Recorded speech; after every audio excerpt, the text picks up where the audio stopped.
হাসিনাকে পদত্যাগে বাধ্য করে বাংলাদেশকে ডিপ স্টেটের হাতের পুতুলে পরিণত করতে সাহায্য করেছে বাংলাদেশের সেনাবাহিনী। এখন আক্ষেপ করে কি কোনো লাভ আছে মিস্টার ওয়াকারুজ্জামান? কথায় আছে, পাগলে কিনা বলে আর ছাগলে কিনা খায়। ছাত্র জনতার গণ অভ্যুত্থানের পর থেকেই বাংলাদেশকে অস্থিতিশীল করতে উঠে পড়ে লেগেছিল ভারত। শেখ হাসিনার পতন কোনোভাবেই মেনে নিতে পারেনি ভারত। মুখে ডক্টর মোহাম্মদ ইউনূসের নেতৃত্বাধীন অন্তর্বর্তীকালীন সরকারকে বৈধতা দিলেও অন্তরে ভিন্ন কিছু। যেভাবে ঐক্যবদ্ধ হয়ে ভারতীয় দাসত্বের বিরুদ্ধে রাস্তায় নেমেছিল বাংলাদেশের মানুষ, এখন সেই ঐক্য আর নেই। এই সুযোগে আমাদের ভেতর অভ্যন্তরীণ বিরোধ লাগিয়ে ফায়দা নেওয়ার চেষ্টা করছে ভারত। আমাদের সেনাপ্রধান ভারতের এই ষড়যন্ত্রকে ধরে ফেলেছে। বাংলাদেশের সবাইকে সতর্ক হওয়ার নির্দেশ দেন তিনি। তার এই বক্তব্যকে ভিন্নভাবে প্রচারিত করে মনে মনে সুখ নিচ্ছে ভারতীয় মিডিয়া। তাদের দাবি বাংলাদেশের সেনাবাহিনী নাকি এখন পালাতে চাচ্ছে। কি বলেছেন সেনাপ্রধান ওয়াকারুজ্জামান? কেন পশ্চিমবাংলার মিডিয়া বাংলাদেশের সেনাবাহিনী ও সেনাপ্রধানকে নিয়ে মিথ্যা প্রোপাগান্ডা চালাচ্ছে? বিস্তারিত থাকছে বিডিটিউবের আজকের এই ভিডিওতে। অনুরোধ করছি ভিডিওটি শেষ পর্যন্ত দেখার জন্য। বাংলাদেশে দেখা যাচ্ছে ক্ষমতার লড়াই কিন্তু বারবার মাথা ছাড়াতে উঠছে। একদিকে ইউনূস, বিএনপি, অন্যদিকে জামাত এবং অবশ্যই বৈষম্য বিরোধী ছাত্র আন্দোলনের যারা নেতারা রয়েছেন তারা।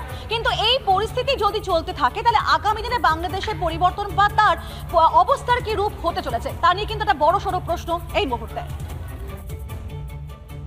এই আইন শৃঙ্খলা পরিস্থিতি খারাপের পিছনে কিছু কারণ আছে। আমরা নিজেরা হানাহানির মধ্যে ব্যস্ত। আমরা যদি সংগঠিত থাকি, একত্রিত থাকি, অবশ্যই এটা সম্মিলিতভাবে মোকাবেলা করা সম্ভব হবে।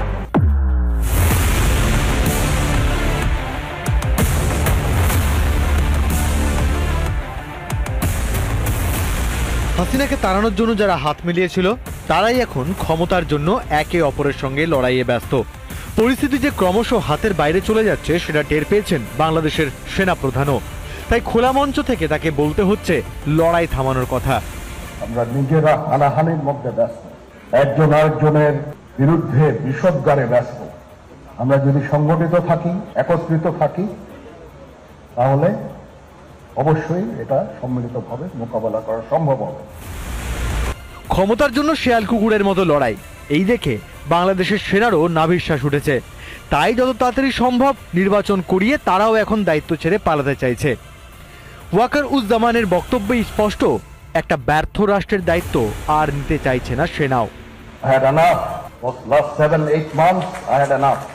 আমি চাই দেশ এবং জাতিকে একটা সুন্দর জায়গায় রেখে আমরা সেনানিবাসে ফেরত আসি। যে কোনো দেশের সেনাবাহিনীর দায়িত্ব সেই দেশের সার্বভৌমত্ব রক্ষা করা।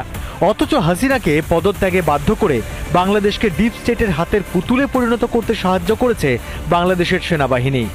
এখন আক্ষেপ করে কি কোনো লাভ আছে মিস্টার ওয়াকারুজ্জামান? বাংলাদেশের সেনাবাহিনী আমাদের সর্বশেষ আস্থার জায়গা। দেশের সংকটময় মুহূর্তে সবসময় বাংলাদেশের পাশে দাঁড়িয়েছে।